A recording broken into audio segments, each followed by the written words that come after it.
The April shower tapped a gentle rhythm on the window panes as I brewed my morning coffee. Lakewood was always generous with its rain, particularly in the springtime when the lake seemed to overflow into the sky. I observed the water droplets gather on the glass, merging and trickling down in unpredictable streams. How many mornings like this had I witnessed in this house?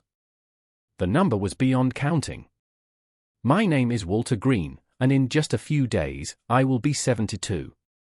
For 4 decades, I taught history at Lakewood University, sharing with young minds the grand sweep of human endeavor. Now retired, my days are governed by a tranquility I once cherished but now sometimes find inescapable. My black coffee, no sugar, had long gone tepid, but I remained by the window, watching the downpour and mentally reviewing the day's agenda.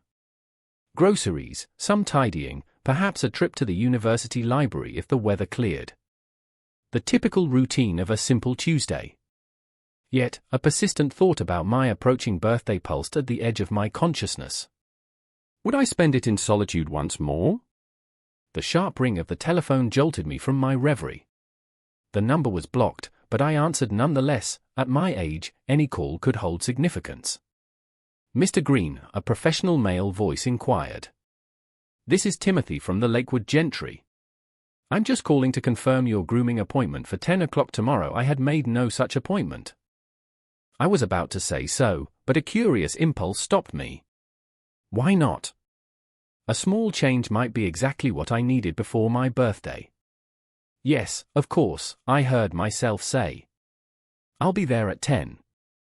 After the call, I went to my study and opened a drawer in my large oak desk. Tucked in the back was a framed photo Eleanor had given me for our final anniversary together. It was a picture of us on a trip to the coast. To capture the sea in your eyes, she had written on the back. I held the frame, studying my reflection in the glass. The lines around my eyes had certainly deepened, and my hair was now a uniform silver, but my eyes, yes, they still held that same deep, sea-blue hue. Eleanor passed away 10 years ago. A stroke, swift and merciless. We were sketching out plans for a garden renovation, and the very next morning, I woke up a widower. Sometimes it feels as recent as yesterday, other times, it feels like it happened in another lifetime. Our home was a museum of her memory. Eleanor was a landscape architect, her touch on everything from the flourishing garden to the paintings on the walls and the hand-thrown pottery on the shelves.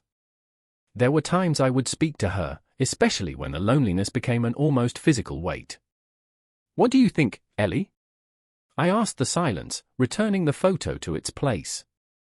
Will they come for my birthday this year? They are my daughter Grace, her husband Tom, and my grandchildren, 16-year-old Octavia and 12-year-old Fletcher. Grace is 42 now. We haven't seen each other for 3 months, not since Christmas when I visited their house for a holiday meal. It was a stilted evening filled with strained pleasantries and hollow smiles. Tom could hardly mask his impatience, Grace was distant, and the children were absorbed by their devices, glancing up only to offer monosyllabic replies to my questions. When Grace was a girl, we were inseparable. I helped her with her history projects, coached her debate team, and read her epic poems at bedtime. Eleanor used to joke about it. She's got you wrapped around her little finger, you know. She's a carbon copy of you. The difficulties began in her late teens. She fell in with a restless crowd, her focus wavered, and she developed a defiant streak. Eleanor and I were worried, but we managed to steer her back on course. University matured Grace. She became focused and ambitious, earning a business degree and securing a prestigious job. We were so proud. Then she met Tom. He was handsome, driven, and equally ambitious. They met at the investment firm where they both worked. Their wedding was a grand affair with over 200 guests, most of whom I'd never met. Even then, Tom made it subtly known that Grace's primary family was now him, not her aging father. After Eleanor's death, my connection with my daughter grew even more tenuous. Grace came to the funeral, helped with the immediate arrangements, and was present for the first few weeks, but then she was pulled back into her own orbit. I don't hold it against her, she has her own family and career. But a fundamental link between us felt severed. Our communication dwindled to infrequent calls and even rarer visits. On my birthday last year, she didn't even call. Tom sent a text, "Happy birthday, Walter. Grace is tied up in meetings. Kids have activities. Hectic weekend. We'll call soon." They never did. The rain intensified, so I decided to put off my errands and instead began to clean. I wiped down every surface, polished the hardwood floors, and washed the windows until they gleamed. The physical labor was a balm, a distraction from the thoughts I wanted to avoid, the fact that my world had contracted to the walls of this house, that my only daughter seemed to wish I was invisible, that my grandchildren were growing up as strangers to me. After cleaning, I pulled out the old photo albums. Decades captured on glossy paper. Here was Grace on her first bicycle. Here she was at her university graduation. Here was our last family vacation to the mountains, when Eleanor was still with us. I searched for the precise moment it all began to fray, but I couldn't pinpoint it. The unraveling must have been gradual, a slow, unnoticed decay. The doorbell chimed, startling me. I wasn't expecting anyone. Standing on my porch was Arthur, my neighbor, and one of the few genuine friends I had left. He was holding a covered dish that smelled richly of stew. "Figured you wouldn't feel like cooking in this monsoon," he said, passing me the container. "Beef and barley, my late wife's recipe." Arthur is 75, but unlike me, he revels in what he calls his distinguished elder status. A widower like myself, but with a bustling brood of children and grandchildren who visited constantly. "Come in," I invited, stepping back. I was just about to make some coffee. We settled in my kitchen. Arthur poured the coffee while I brought out some shortbread I'd baked the day before. "So, figured out how you're celebrating the big day?" he asked, seeming to read my thoughts. "With any luck, my family will be here," I replied. "I just need to persuade them to show up." Arthur grunted. "Walter, you let them walk all over you. If it were me, I'd have given them a piece of my mind ages ago and you'd be all alone," I sighed. "No, Arthur. They're all I have. You have yourself, Walter," he said, placing a firm hand on my shoulder. "And that's a great deal. Don't you forget it." After Arthur left, I stood by the window for a long while, watching him cross the street under his large black umbrella. He was right. I had allowed Grace and Tom to treat me with casual disregard. Maybe that was my failure. I never demanded respect or asserted my place in their lives. I just waited, hoping they would one day remember me on their own. Spurred to action, I picked up the phone and dialed my daughter's number. Grace didn't answer at first, but just as I was about to disconnect, her voice came on the line. "Dad? Is everything okay?" Her tone was brisk, as if my call was an unwelcome interruption. "Yes, everything's fine, Grace," I said, striving for a calm voice. "I was just calling to remind you that my birthday is on Friday. I was hoping perhaps you, Tom, and the kids could come by." There was a pause. I could hear muffled whispers in the background. She was clearly conferring with Tom. "Look, Dad," she finally said, "Friday is really packed. Tom has a major presentation for a new client, Octavia has a debate tournament, and Fletcher has—" "I understand," I cut in, not wanting to hear the full litany of reasons why they couldn't spare an hour for me. "It's no problem." Perhaps over the weekend. Another pause, more muffled discussion. "Actually," Grace's voice suddenly sounded more decisive, "we could stop by on Friday for a bit, say around 2 in the afternoon." I was so surprised I couldn't find my voice for a moment. "Really? That's wonderful, Grace. I'm so looking forward to it. Perhaps I'll make something special. What does Fletcher like these days? Is Octavia still on that gluten-free kick?" "Dad," she interrupted, and I recognized the familiar edge of irritation. "Don't go to any trouble. We'll just pop in to wish you well, drop off your gift, and then we have to run." "We're seriously swamped, of course, I understand," I agreed quickly, afraid to scare off this rare opportunity. "Whatever time works for you is fine." After we hung up, I was buzzing with excitement. My family was coming for my birthday. For the first time in years, we would gather not out of holiday obligation, but simply to mark my day. Despite Grace's instructions, I resolved to prepare a meal. Nothing extravagant, just enough to show them how much their visit meant. I would make the slow-braised short ribs Grace adored as a child, Eleanor's famous apple crumble that she always requested for her own birthday, a large quinoa salad for Octavia, and a batch of the chewy oatmeal raisin cookies Fletcher used to devour. The next couple of days were a whirlwind of preparations. I went to the barber for a trim. "You look 10 years younger," the barber remarked, and I chose to believe him. I bought a new sweater, a deep ocean blue, to match my eyes, as Eleanor would have said. I tidied the house, though it was already immaculate. Arthur came over to help, despite my protests that I could manage on my own. "Let an old friend lend a hand," he insisted, vigorously polishing the silver. "Besides, I'm morbidly curious to see your ungrateful daughter and her pompous husband, Arthur," I chided, but a smile touched my lips. "They're not that bad, right?" he snorted. "And I'm the King of England." "Walter, my friend, you are far too good to them. I always had been." On my birthday, I woke before the sun. The sky was just beginning to lighten, promising a clear day after a week of storms. I took it as a favorable omen. After a shower, I put on my new blue sweater and gray trousers. For the first time in a long time, I felt not just presentable, but visible. Alive. By noon, everything was prepared. The ribs were simmering, the crumble was cooling on the counter, the salad was in a large crystal bowl, and the cookies were arranged on a platter. I set the table with care, not too formal, but elegant. In the center, I placed a small vase of the first crocuses from my garden.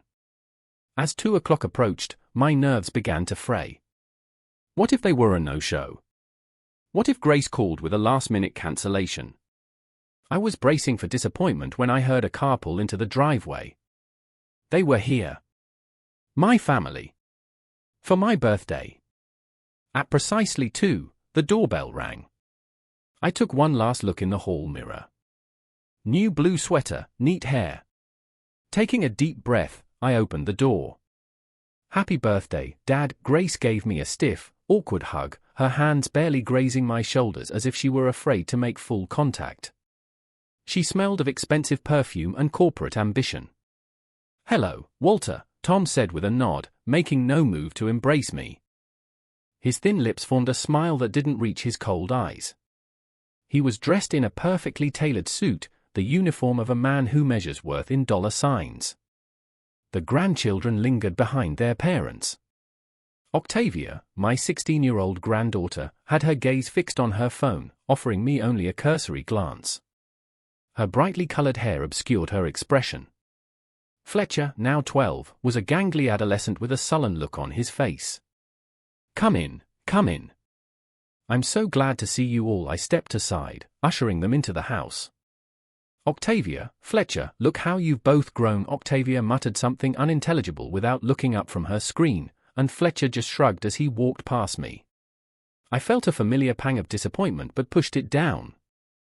"Something smells delicious," Grace commented, sniffing the air.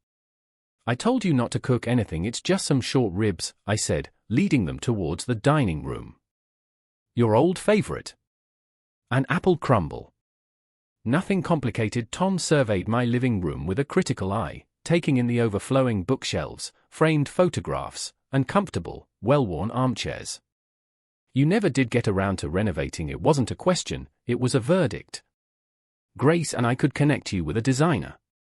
"This all looks so dated." "I like my house as it is," I replied, trying to keep my tone light. "It holds so many memories, all the more reason to clear it out," Tom muttered, but I feigned not to hear him. We settled in the living room, Grace and Tom on the sofa, the children in armchairs, and me on a dining chair I'd brought in.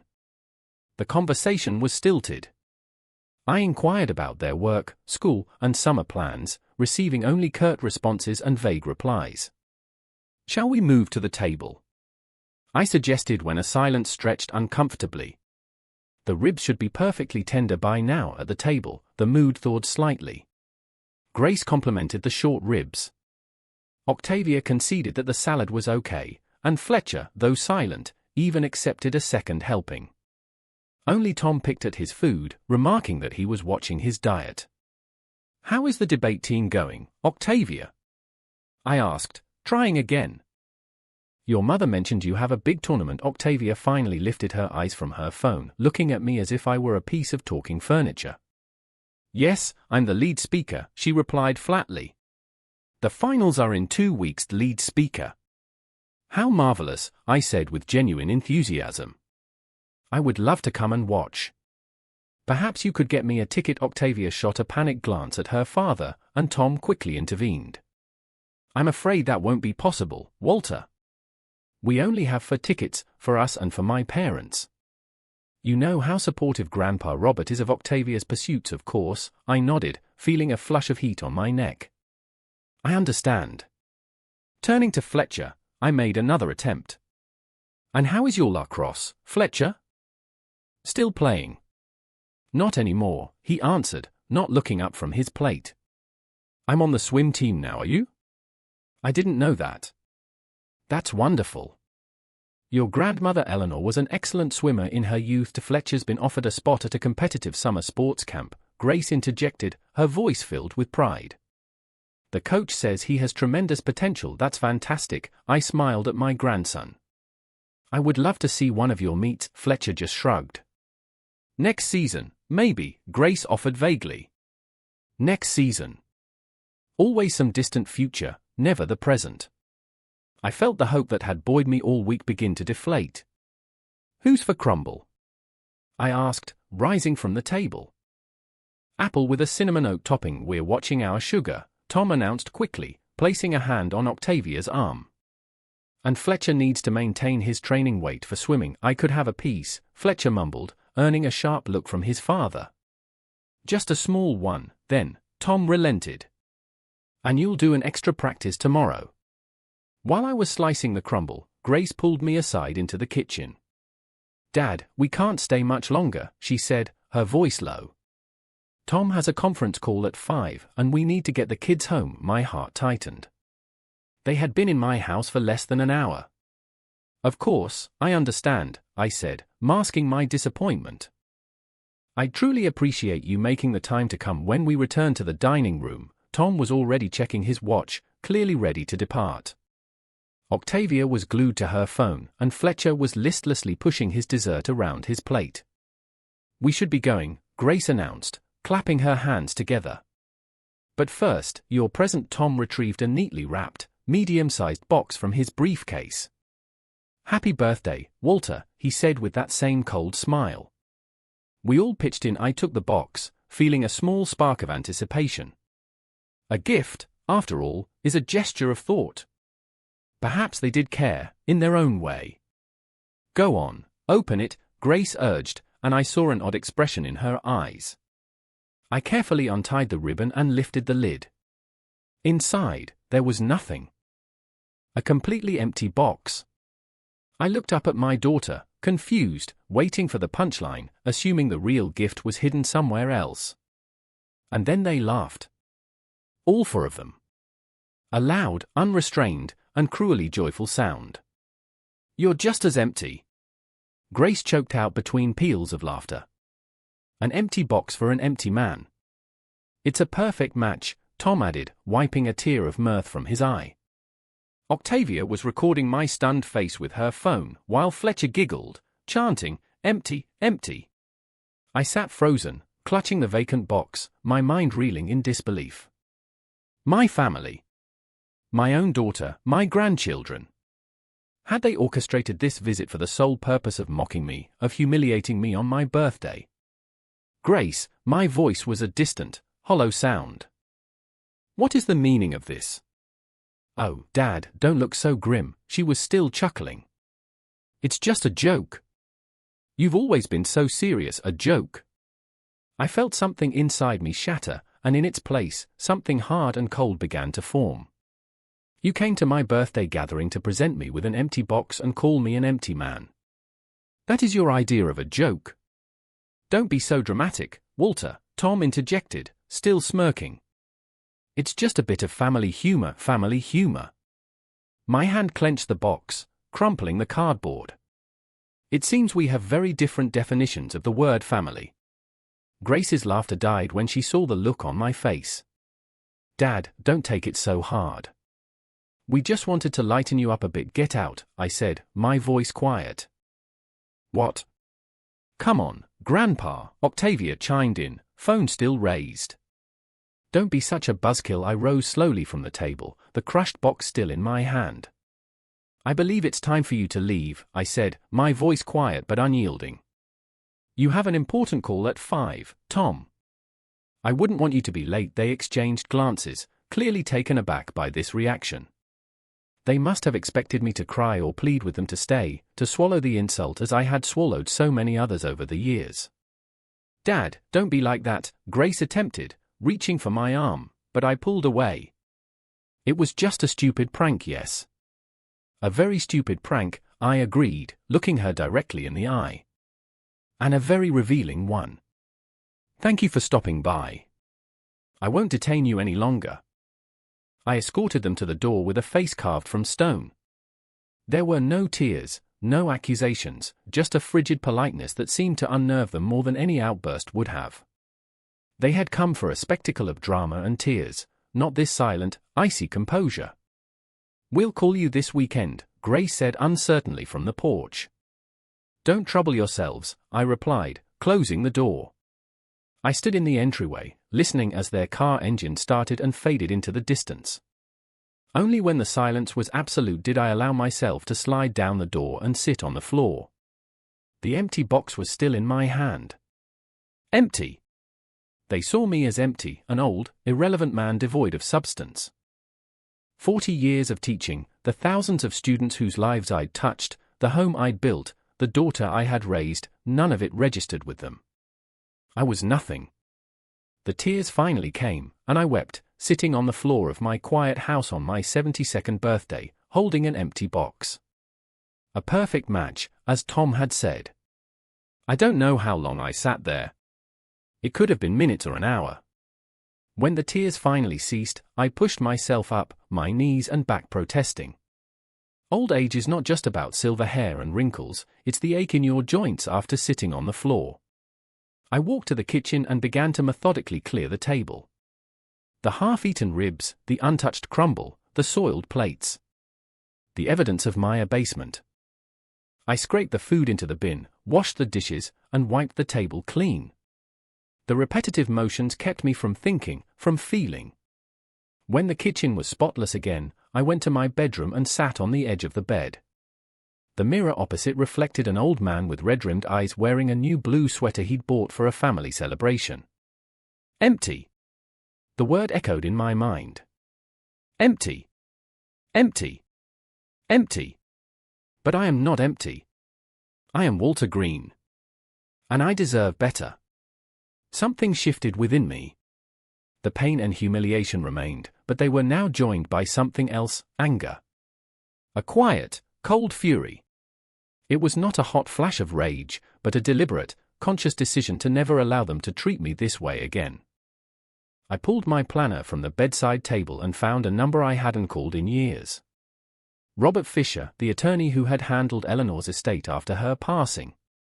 My lawyer. It was nearly 7 in the evening, and I doubted he would answer. But on the third ring, his voice came on the line. Robert Fisher. Robert, hello. This is Walter Green, Eleanor Green's widower. We haven't spoken in a long time, but I find I need your assistance. It's regarding my will and a few other legal matters, Mr. Green. I could hear the surprise in his voice. Of course, I remember you. How can I help? I need to see you at your earliest convenience. Tomorrow, perhaps. Tomorrow, he paused, likely checking his schedule. Yes, I can fit you in at 10 in the morning. Is this urgent? Yes, I replied, my gaze falling on the crumpled box I still held in my hand. It's extremely urgent. I want to change my will. And a few other things besides. Very well, Mr. Green. I will expect you at 10. I ended the call and took a long, steadying breath. Something had ended today, but something else had just begun. I would no longer be a blank page for them to ignore and ridicule. They thought I was empty, worthless. Well, I was about to show them just how wrong they were. I dropped the crushed box into the wastebasket, removed my birthday sweater, and changed into my old worn robe. This birthday was the last one I would ever spend waiting for their affection and respect. The waiting was over. Robert Fisher's office was situated downtown, in a venerable red brick building. I ascended the steps, my cane tapping a steady rhythm. My knees ached more than usual after my time on the floor yesterday. The glass door bore gold lettering, Fisher and Associates, Legal Services. A young receptionist with her hair in a tidy bun greeted me with a polite smile. "Good morning, sir. How may I help you?" "I am Walter Green. I have a 10 o'clock appointment with Mr. Fisher." She consulted her computer and nodded. "Yes, Mr. Green. Mr. Fisher is expecting you. Please, go right in." Robert Fisher hadn't changed much in the decade since I'd last seen him. He was still trim, with a neatly groomed grey beard. Only the lines around his eyes were deeper, and his glasses were a more modern style. "Walter," he said, rising to shake my hand. "It's good to see you, though I confess I was surprised by your call. Please, sit." I settled into the leather chair across from his desk, placing my briefcase on my lap. "Thank you for seeing me on such short notice, Robert. This is, as I said, a matter of some urgency. You mentioned wanting to amend your will." "Yes, and more than that." I opened my briefcase and took out a file of documents. "I need your professional counsel on several issues." "I'm listening." I took a breath. "You'll recall that when Eleanor passed 10 years ago, she left her entire estate to me." Fisher nodded. "Of course. Mrs. Green was a very astute investor. In addition to your home and personal savings, there was a substantial portfolio of stocks, various investments, and that valuable parcel of land by the lake." "Precisely. And at the time, you and I agreed not to disclose the full extent of this inheritance to my daughter, Grace. She was only aware of the house and a modest bank account." "That was your decision, Walter," Fisher reminded me gently. "You said you didn't want the wealth to corrupt your daughter, that you wanted to see her make her own way in the world." I nodded, lost in the memory. Grace had been 32 when Eleanor died. She was already married to Tom and established in her career. Octavia was 6, and Fletcher just a toddler. Grace had attended the funeral, helped with the arrangements, and offered support in those first raw weeks. It was then that I decided to keep the full inheritance a secret. I remembered a conversation we had a week after the service. Grace had stopped by to talk about finances. "Dad, I've been thinking about your future," she'd said, sitting at my kitchen table. "It will be a lot for you to manage this big house alone. Maybe you should consider selling and moving to a smaller condo, or," she hesitated, "you could come live with us. We have a guest room." I knew that offer was not made lightly. Their guest room was small, and Tom was already eyeing it for a home office. "Thank you, my dear, but I'll be fine," I had told her. "I have my savings, and the house is paid for. My pension will be enough to live on." "Are you sure?" The relief in her voice was palpable. "If you need anything, you know you can always count on us." "I know," I'd smiled. And I appreciate that. I didn't tell her that besides the house, Eleanor had left me stocks worth nearly $2 million, an investment portfolio valued at $500,000, and the lakefront property, which was appreciating annually. I wanted Grace to build her own life, to find success through her own efforts. Then, when the time was right, all of it would be her legacy. "Walter?" Fisher's voice pulled me back to the present. "Are you now planning to disclose the inheritance to your daughter?" "No," I shook my head. "Quite the contrary. I want to change the will." I recounted the events of the previous day, the empty box, the cruel laughter, the demeaning words. As I spoke, the lawyer's expression grew increasingly grim. "That is beyond appalling," he said when I finished. "Your daughter and her family's behavior is indefensible." "Yesterday was not an isolated event," I admitted. "It was merely the final insult." My mind drifted back. When Grace was a child, Eleanor and I had adored her. Our only child, so deeply wanted. I coached her softball team, Eleanor helped with her art projects. We both worked, myself at the university and Eleanor with her landscaping firm, but we always prioritized time for our daughter. The trouble began in her teens. A rebellious phase, a bad crowd, slipping grades. I remember the day her high school principal called us in. Grace had been caught shoplifting with a group of friends. We could press charges, the principal said. But given your standing in this community, Professor Green, we're prepared to handle this internally. I taught at the same university and felt a wave of profound embarrassment. But for Grace's sake, I swallowed my pride and agreed to the school's disciplinary plan. We had a difficult talk at home that night. How could you? I rarely raised my voice, but I was furious. Do you have any idea the position you've put us in? Grace sat with her head bowed. I'm sorry. Everyone was doing it, and you decided to be like everyone. I shook my head in disappointment. Eleanor intervened. What's done is done, Walter. What matters is what comes next.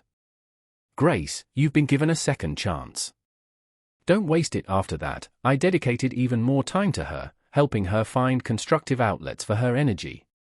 Eleanor was working long hours then, taking on extra projects to save for Grace's education. I did most of the parenting. Gradually, Grace straightened out. She finished high school with honors and went to a top business school. Eleanor and I paid her tuition, foregoing the travel plans Eleanor had so dreamed of. At her graduation, Grace hugged me tightly. Thank you, Dad.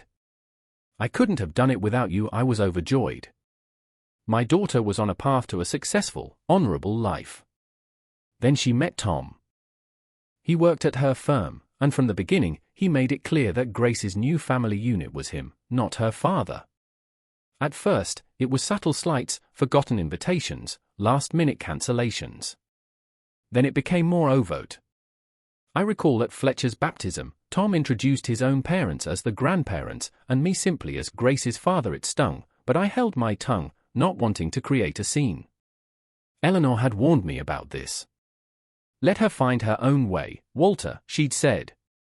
She has her own life now, but it felt unnatural to me. I had invested everything in my daughter, and in return, the connection was fraying. After Eleanor's death, it only worsened. Grace's visits grew scarcer, her calls shorter. Tom barely hid his annoyance when I was present. The grandchildren, taking their cues from their parents, became distant. Of course, there were good times, birthdays we did celebrate together, rare family dinners where it seemed the old bonds might reform. But these moments became fewer with each passing year, replaced by a steady stream of dismissive remarks and casual slights. Dad, do you have to wear that old tweed jacket?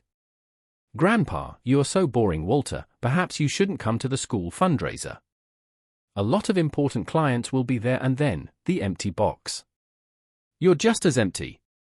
Walter, Fisher's voice brought me back. So, what are your specific instructions for the new will? I sat up straighter in the chair. I want to disinherit Grace completely. Fisher's eyebrows shot up. That is a significant step. Are you certain? Absolutely. I do not want her or her family to receive a single dollar of Eleanor's money. They have proven they do not deserve it. Then to whom do you wish to leave your estate? I pulled another paper from my briefcase. Here is a list of charities. The Lakewood University History Department, the City Library, the local animal shelter from which Eleanor and I adopted our dogs. And also, I paused, I want to establish the Eleanor Green Memorial Scholarship for students in landscape architecture. Fisher studied the list, then looked at me. Legally, this is all perfectly feasible. You have every right to dispose of your assets as you wish. However, allow me to offer a piece of advice, not as your lawyer but as a fellow human being. Do not make such a profound decision in the heat of the moment. Perhaps in a few days, when the sting of this incident has lessened, you might reconsider. I shook my head. I will not reconsider, Robert. This isn't an impulsive act. It's the culmination of a decade of neglect and disrespect. Yesterday was just the catalyst. Very well, he nodded. In that case, I will begin drafting the new will. But there is another matter. Your daughter could contest it after your passing, claiming you were not of sound mind. What do you recommend? I would suggest including an interim clause in the document. It stipulates that any beneficiary who challenges the will automatically forfeits any potential inheritance, even if a court were to side with them. It would also be wise to undergo an independent medical evaluation to certify your competency. We will do whatever is necessary, I agreed. There is one more thing, Fisher continued. You mentioned you wanted to change more than just the will. What else? I took a deep breath. The lakefront property. I want to sell it. It had been Eleanor's passion project.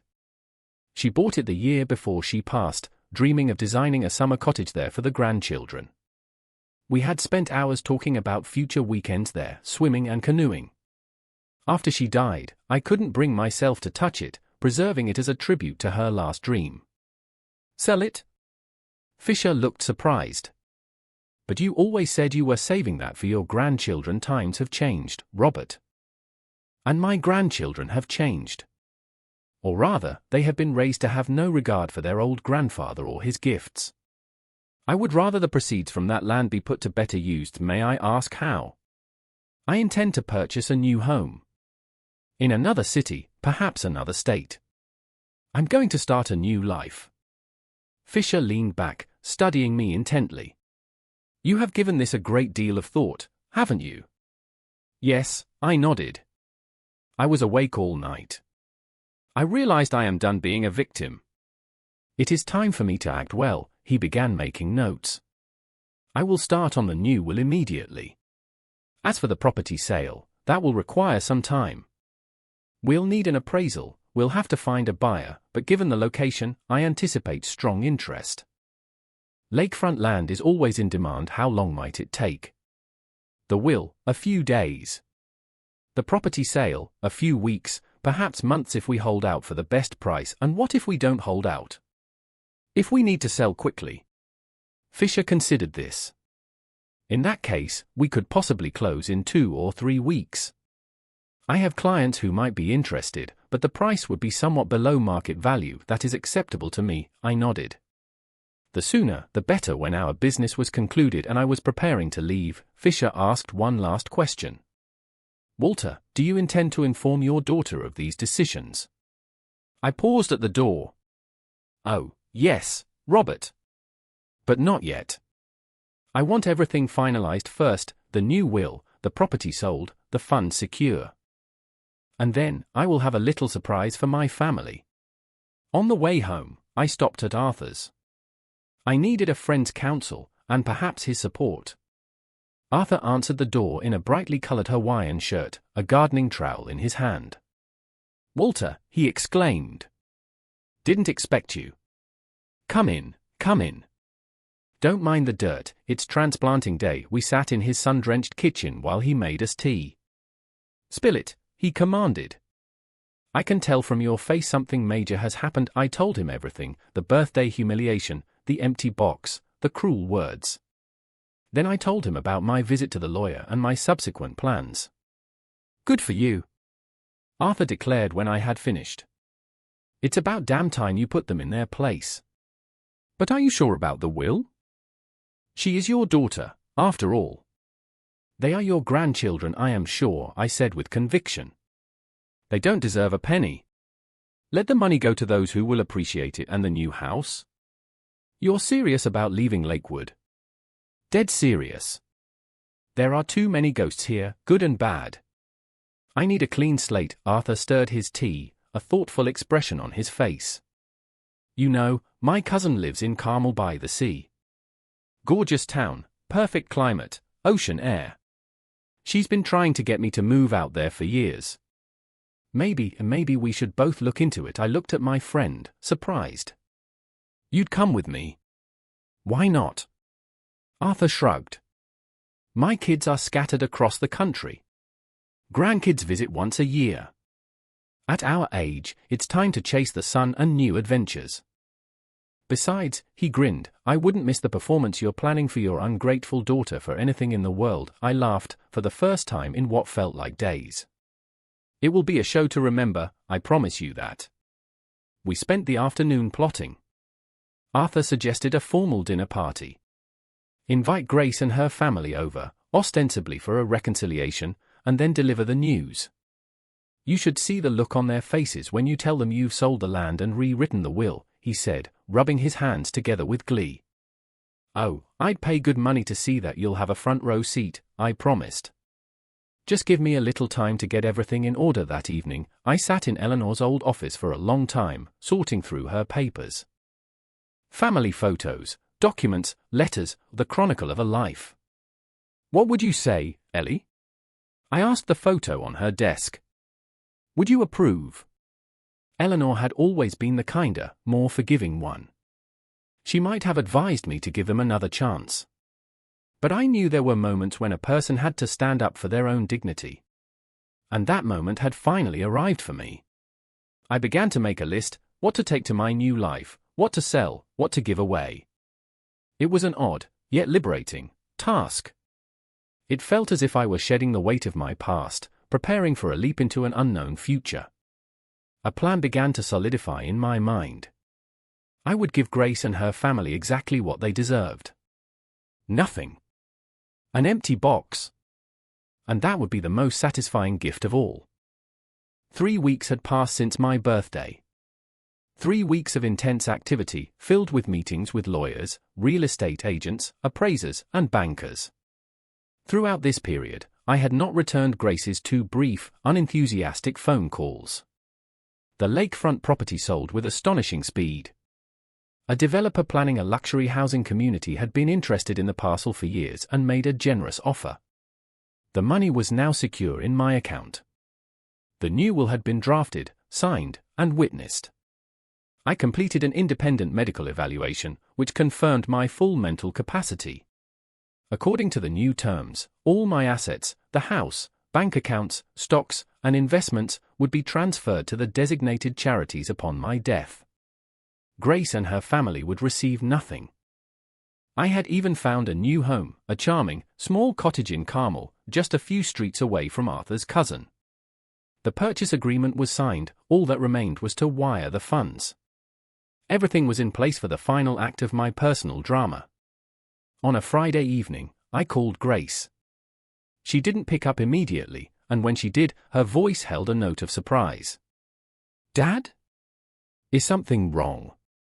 Hello, Grace, I said, keeping my tone level, betraying none of the tension I felt. No, nothing is wrong. I was just calling to invite you all for dinner on Sunday. There was a pause. I could picture her looking at Tom, silently seeking his approval. Sunday, she said finally. I don't know, Dad. We have so much to do, and the kids, it's important, Grace, I said, allowing a hint of vulnerability into my voice. I want to apologize for my behavior on my birthday. I overreacted to your joke. And I have some news I'd like to share with you all in person. Another pause. I could almost hear the calculations in her head as she weighed the potential benefits against the inconvenience of a Sunday evening with her old father. All right, she conceded at last. We'll be there. Is 6 o'clock okay? 6 is perfect. I'll make dinner. Don't go to any trouble, Dad. We can eat before we come. I insist, I said firmly. This will be a special dinner. After the call, I phoned Arthur, who came over at once, practically vibrating with anticipation. Should I wear my black suit? He asked, rummaging through my closet. For the funeral, you know. The funeral of their inheritance hopes. I couldn't help but smile at his theatrics. Black might be a bit much, Arthur. Wear something casual. I don't want them to suspect anything until the very end. You're right, he agreed, putting the suit back. The element of surprise is key. We spent Saturday preparing for the dinner. I wanted everything to be perfect, not for them, but for me. This was to be my moment of triumph, my final performance in the theater of their lives.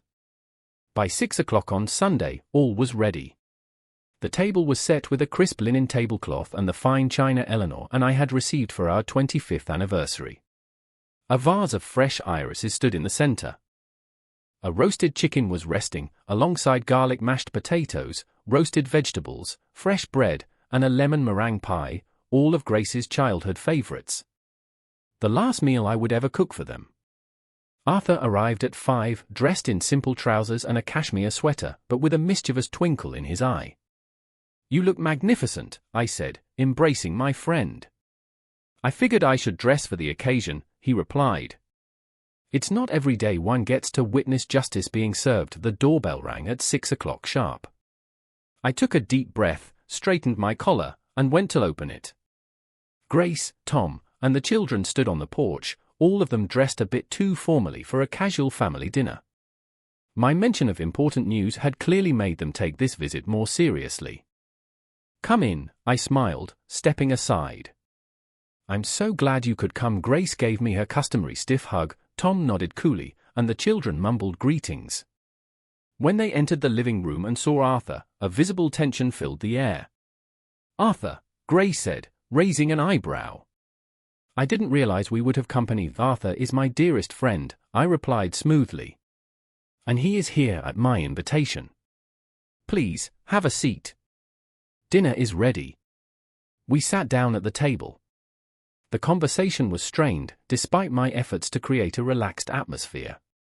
I asked about work and school, receiving polite but brief answers.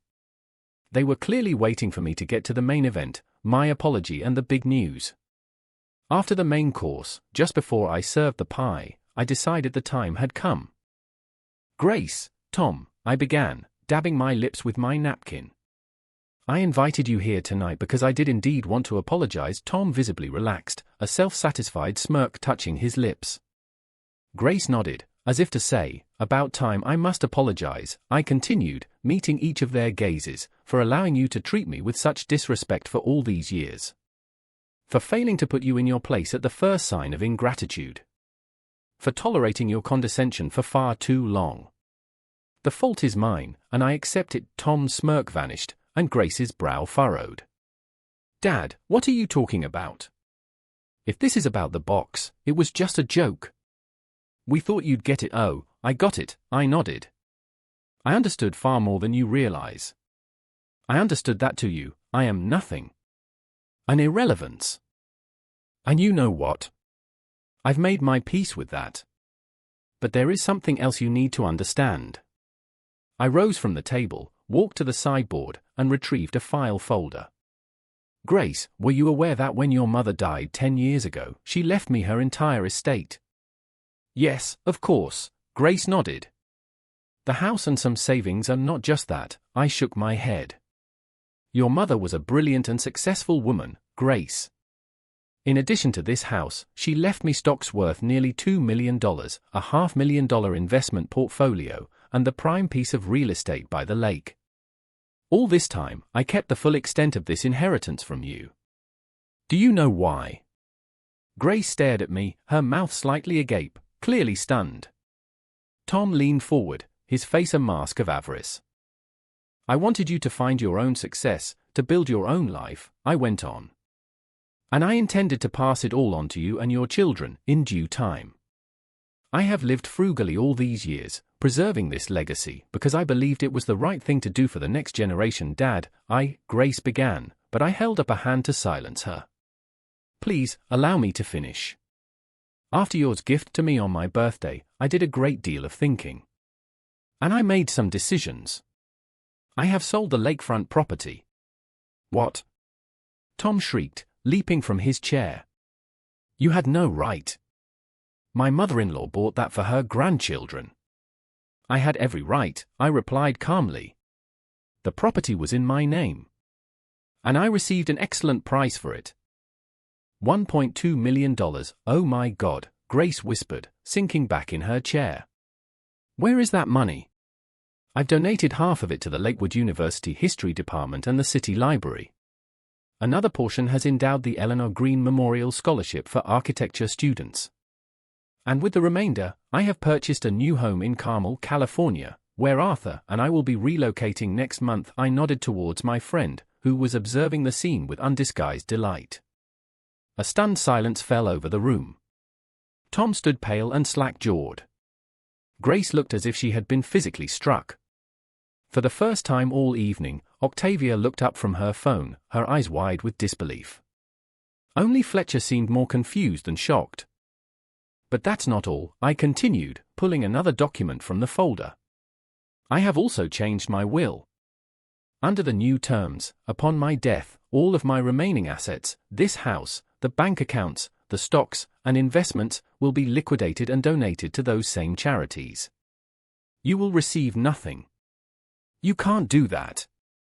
Tom finally found his voice, his face contorted with rage. It's not fair. Not fair. I raised an eyebrow. Was it fair to ignore me for years? Was it fair to ridicule an old man on his birthday? Was it fair to raise your children to treat their own grandfather with contempt? We never, Grace started to protest, but I cut her off. Don't lie, Grace. Not to me, and not to yourself. You have spent years chipping away at my dignity with small cruelties, casual dismissals, and broken promises. You made it clear that I am nothing to you. So now, you will be nothing in my will. Grace shifted her strategy. Dad, listen, her voice became soft and pleading. We were wrong. That joke with the box was horrible and stupid. We realize that now. We want to make it right, to be closer to you. Just give us another chance. It's too late for that, Grace. I shook my head. I have given you thousands of chances over the past decade. You squandered every single 1 inch. This is all your fault. Tom suddenly whirled on his wife, his face flushed with fury. Your brilliant idea with the box. I told you it was going too far. My idea. Grace was aghast. You were the one who said you didn't want to waste money on a real gift. But I didn't come up with that idiotic prank. Tom was shouting now. $2 million. $2 million, and you let him throw it all away. Don't you dare blame me. Grace shrieked back. You're the one who always encouraged the kids to ignore him. You're the one who always complained about having to visit. They continued to scream at each other, oblivious to my presence, their true, ugly selves on full display. Petty, greedy, selfish people, ready to turn on each other at the first sign of trouble. Octavia started to cry silently, and Fletcher sat with his head down, looking as though he wished the floor would swallow him. I felt a pang of pity for my grandchildren. It wasn't their fault they had been raised by these people. Enough! My voice, suddenly loud and firm, cut through their squabbling. I see you both for what you are. You don't care about me. You only care about the money. Well, now you know, there will be no money. Not now, not ever. You will regret this, Tom snarled through gritted teeth. We'll contest the will. We'll prove you're incompetent. You can try, I smiled faintly. My lawyer anticipated this. There is a clause in the will that automatically disinherits anyone who challenges it, even if a court were to rule in their favor. Furthermore, I have undergone a full medical evaluation certifying my competency. The legal work is airtight. Tom was sputtering with rage. You old bastard, Grace finished for him, her eyes filled with hatred. That's what you are. You've always been controlling, manipulative.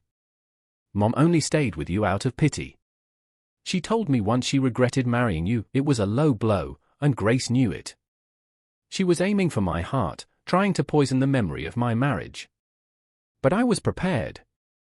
Your mother would never have said such a thing, Grace.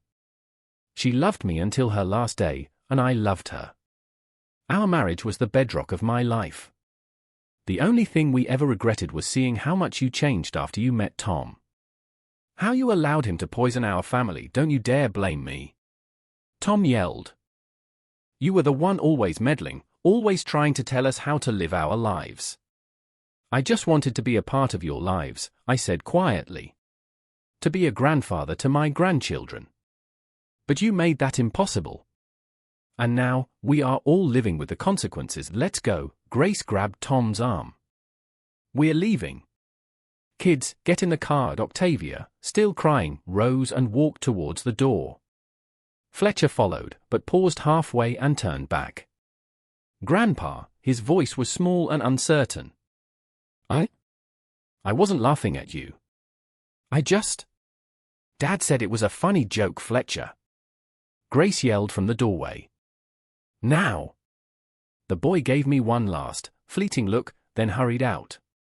I heard the front door slam shut, then the sound of a car engine roaring to life and speeding away. Arthur and I were left sitting at the table, surrounded by the remnants of our uneaten dinner and a heavy silence. Well, that was quite a performance, Arthur said finally, pouring himself a glass of wine. They certainly showed their true colors. Yes, I nodded, feeling a strange, hollow emptiness inside. Completely. Are you all right? Arthur looked at me with concern. Your daughter said some truly awful things. I know Eleanor never said that to her. I shook my head. Grace just wanted to hurt me. And she did. But not as much as she hoped. We sat in silence for a time, then began to clear the table. The physical task was grounding, a distraction from the turmoil inside. But once the last dish was washed and put away, I sank into an armchair and covered my face with my hands. I've lost them, Arthur, I whispered. I've lost them completely. They lost themselves, Walter, Arthur said, putting a hand on my shoulder. You did what you had to do. You stood up for your own dignity, but should I have? I looked up at him. Maybe I should have just kept quiet, maintained the facade of a family, and let them continue to treat you like you were worthless. Arthur shook his head. No, Walter. You did the right thing. It was harsh, perhaps, but it was just. They earned this lesson. I hope it does them some good, I sighed. I wouldn't count on it. Don't think about them, Arthur said gently. Think about our new place in Carmel. Think about walks on the beach, a glass of wine at sunset, new people to meet. Your life is just beginning, Walter. And it's going to be a good one. I nodded, trying to let his words sink in. A new life, free from the weight of unreasonable expectations, free from the sting of neglect, free from humiliation. A life of my own choosing. Arthur stayed the night. We sat in the living room late into the evening, talking about the past and the future, sipping wine and listening to old jazz records, Eleanor's favorite music. You know, Arthur said, just before we turned in for the night, Eleanor would be proud of you tonight. You think so? I was doubtful. She was always so kind, so forgiving and kind. Yes, Arthur agreed. But she wasn't weak. And she would never have stood by while anyone, even her own daughter, treated her husband that way. She would be bursting with pride that you finally stood up for yourself. With that, he wished me good night and went to the guest room. I sat in my armchair for a long time, looking at the photograph of Eleanor on the mantel. Maybe Arthur was right. Maybe she would be proud. I didn't know if I would ever see Grace and her family again, or if we could ever repair the chasm between us. But for the first time in a decade, I felt free. I went upstairs, got into bed, and for the first time in many long nights, I fell into a deep and peaceful sleep, devoid of tears or regrets. Tomorrow was a new day, the dawn of my new life. The morning after that fateful dinner, I awoke with a feeling of lightness I hadn't experienced in years. It was as if a great, heavy cloak had been lifted from my shoulders. The sun streamed into my bedroom, promising a beautiful day. Over breakfast, Arthur and I mapped out our plans for the coming weeks, preparing for the move, selling off unneeded possessions, and saying our farewells to Lakewood. I decided to take only the most essential items, several boxes of books, my photographs, cherished mementos, and a few pieces of furniture. The rest I would sell or give away. Think they'll call? Arthur asked, buttering his toast. Grace might, I shrugged. But not right away. First, they'll stew in their anger. Then they'll start scheming about how to get back in my good graces. For the money, of course, not for me and you. Will you answer if she calls? I considered it. My anger and hurt had not vanished, but they had lost their sharp, burning edge, mellowing into a quiet sadness for what could have been. I will answer, I said finally. But it won't change a thing. My decision is made. Arthur nodded in understanding and changed the subject. Spoke to my cousin last night. She's thrilled we're moving to Carmel. Says the sea air works wonders on old bones. We laughed, and the day unfolded in a productive series of calls, lists, and plans. I was so occupied that I barely thought of the previous night's events until the phone rang that evening. Grace's name appeared on the screen. I took a deep breath and answered. "Hello, Grace, Dad." Her voice was strained. "We need to talk." "What happened yesterday?" "It was all a terrible misunderstanding." "A misunderstanding?" I raised an eyebrow, though she couldn't see it. "I thought things were made quite clear. Tom and we overreacted. We said things we didn't mean. You were upset, too." "Let's just meet and talk this through, Grace," I said, my voice gentle but firm. I wasn't upset. I was perfectly calm and lucid. And everything I said yesterday was the truth. I sold the property, I changed the will, and I am moving to Carmel. "It is all done, but Dad," a pleading note entered her voice, "that was Mom's inheritance. She would have wanted it to stay in the family. Your mother would have wanted her family to be loving and supportive. She would have wanted her husband to be respected and her grandchildren to know their grandfather. None of that happened." "We can fix it," Grace insisted. "Give us a chance." "A chance for what, Grace?" I sighed. "To play the part of a loving family until I die so you can collect an inheritance?" "No, thank you. I've come to value my peace of mind more than that." A silence followed.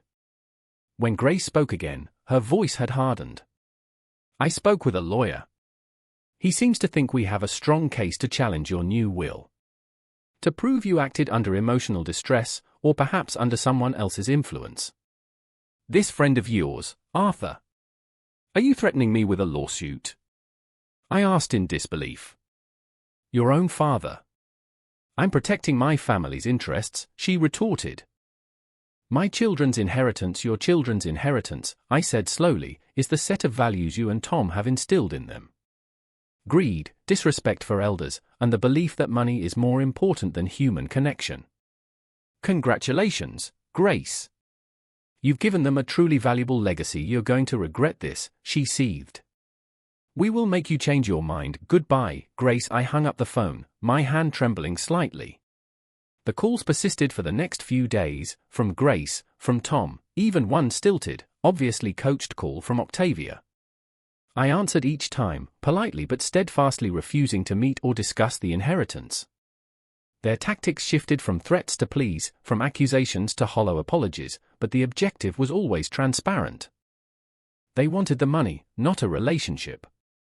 2 weeks later, as I was deep in the process of packing, Tom appeared on my doorstep. He was impeccably dressed, wearing a practiced look of contrition and holding a large bouquet of roses.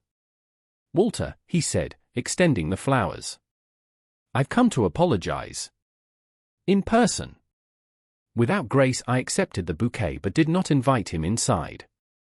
"Thank you, Tom, but it changes nothing, please," he almost begged. "At least hear me out," I sighed and stepped aside, allowing him into the house. We stood in the living room, surrounded by boxes filled with books and memories. "You're really going through with this?" he asked, looking around. "Yes." "In 10 days, I confirmed." "What did you want to say, Tom?" He perched on the edge of the sofa, hands clasped. "I realize Grace and I have behaved terribly. Especially me. I never appreciated you. I never showed you the proper respect.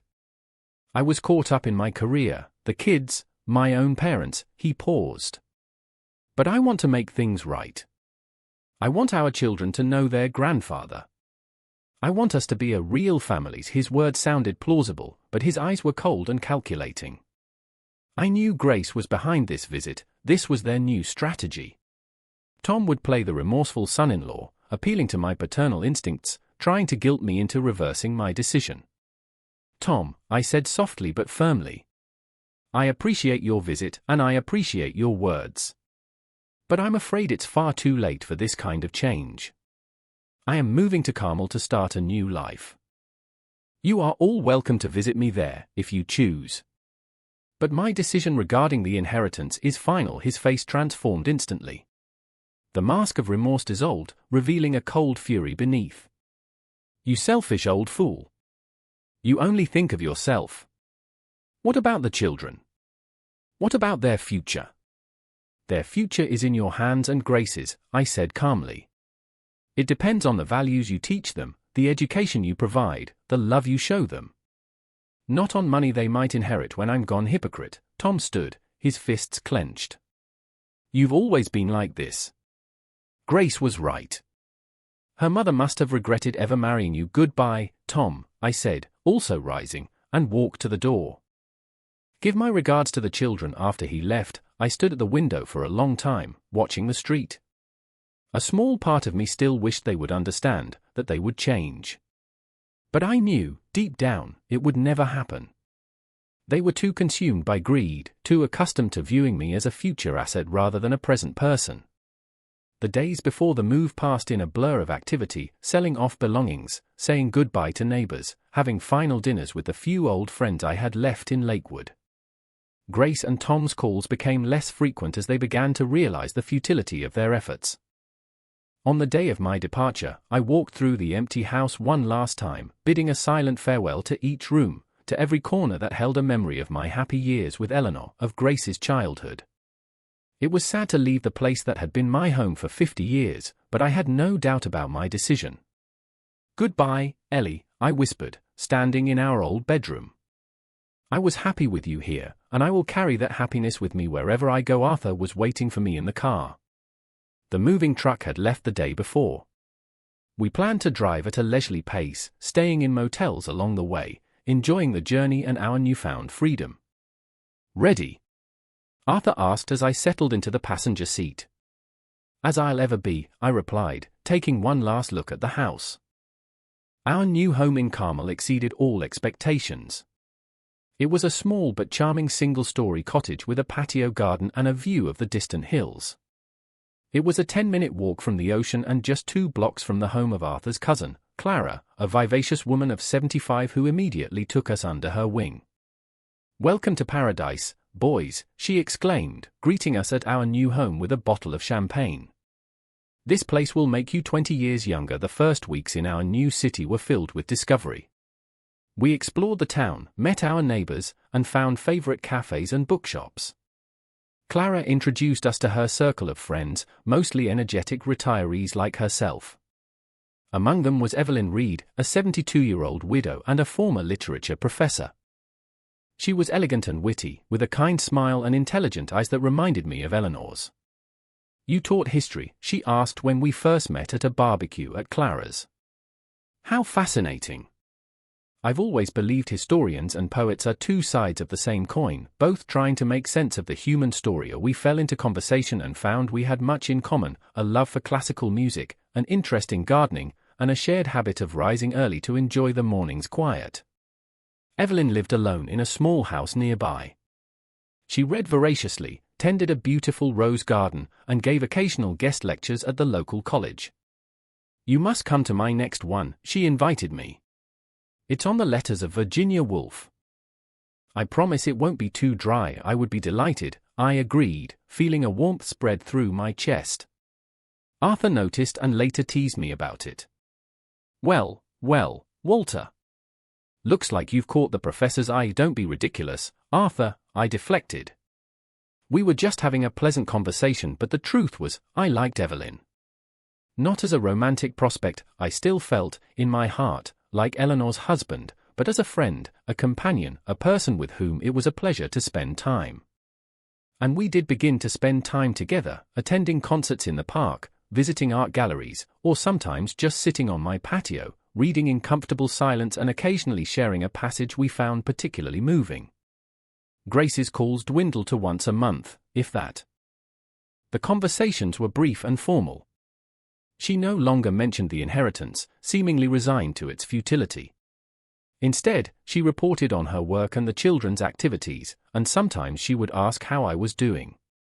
I answered politely but without elaboration. One day, about 6 months after my move, she asked, "Are you happy there, Dad?" The question, with its unexpected sincerity, caught me off guard.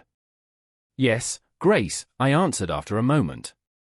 "I am happy here." "Good," she said, and for the first time, I detected no artifice in her voice. "I'm happy for you." Perhaps something was changing in her. Perhaps my absence was forcing some introspection. But I held no illusions. The chasm between us was too wide, the damage too deep. Days turned into weeks, and weeks into months. I settled into my new life, finding a rhythm and a purpose. I began volunteering at the local historical society, joined a gardening club, and started taking piano lessons, something I'd always wanted to do but never found the time for.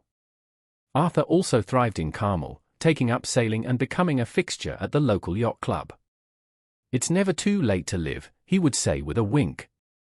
Especially when you're finally free from the burdens of the past, I would agree. For the first time in years, I felt unburdened by expectations, by disappointment, by the constant ache of being unseen. I was living in the present, not dwelling on the past or fearing the future. Then, almost a year to the day after I moved, a letter arrived from Octavia. Not an email, but a real, handwritten letter in a stamped envelope. I stared at it, hesitant to open it. "Go on," Arthur urged, having stopped by for coffee. "Open it. What's the worst that could happen?" I carefully slit the envelope and began to read. "Dear Grandpa, I don't know if you will read this, or if you will just throw it away. I wouldn't blame you if you did.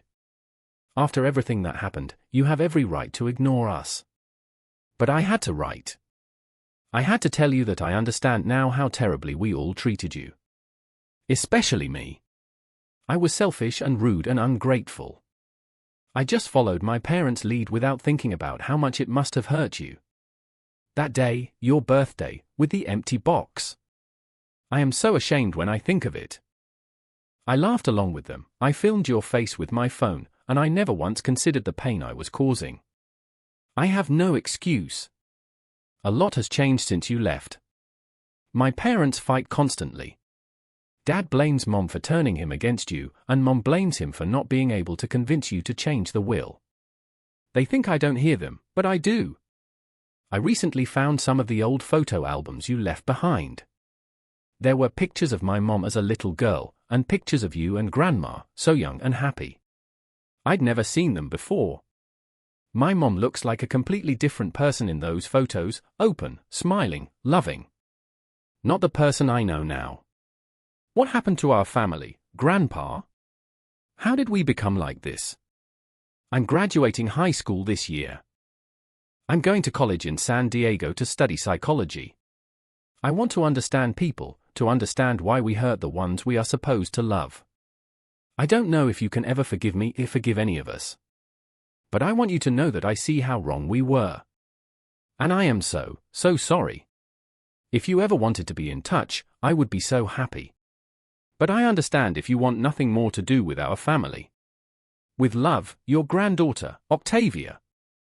I read the letter several times, tears welling in my eyes. Not tears of sorrow or resentment, but tears of relief. Perhaps all was not lost. Perhaps one soul in that family was capable of growth. "What is it?" Arthur asked gently. I handed him the letter. He read it quickly, then looked up at me. "Will you write back?" "Yes," I nodded. "But not right away. I need to think about what I want to say." The next day, Evelyn and I were walking on the beach. I told her about Octavia's letter and my conflicted feelings. "You know," she said thoughtfully, gazing at the waves, "forgiveness is a remarkable thing. It doesn't so much free the person being forgiven as it frees the one who is doing the forgiving. Do you think I should forgive them?" I asked. "I think you already have," she smiled. "Otherwise, her letter would not have moved you so deeply. But forgiveness doesn't mean a return to the old ways. You can forgive while still maintaining the healthy boundaries you've built." She was right. I had forgiven them. Not in a single moment, but gradually, day by day, as I discovered the joy and peace in my new life. But that did not mean I was prepared to return to the way things were. A week later, I wrote my reply to Octavia.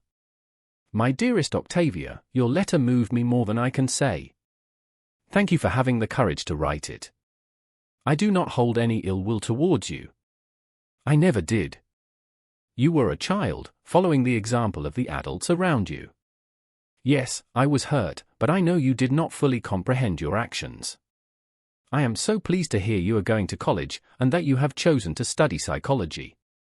It is a noble field, helping people to understand themselves and each other. Perhaps your own painful family experiences will prove to be a valuable asset in your future work. What happened to our family? I have often pondered that question. I think we simply lost sight of what truly matters: kindness, respect, and unconditional love. We allowed small hurts and misunderstandings to build a wall between us, and eventually, that wall became insurmountable. I have found a new life here in Carmel. I have friends and activities that bring me joy. I have finally learned to value myself, my needs, and my boundaries. It was a long journey, but a necessary one. I will not be returning to Lakewood, Octavia, and my decision regarding the inheritance is final. But that does not mean we cannot have a relationship.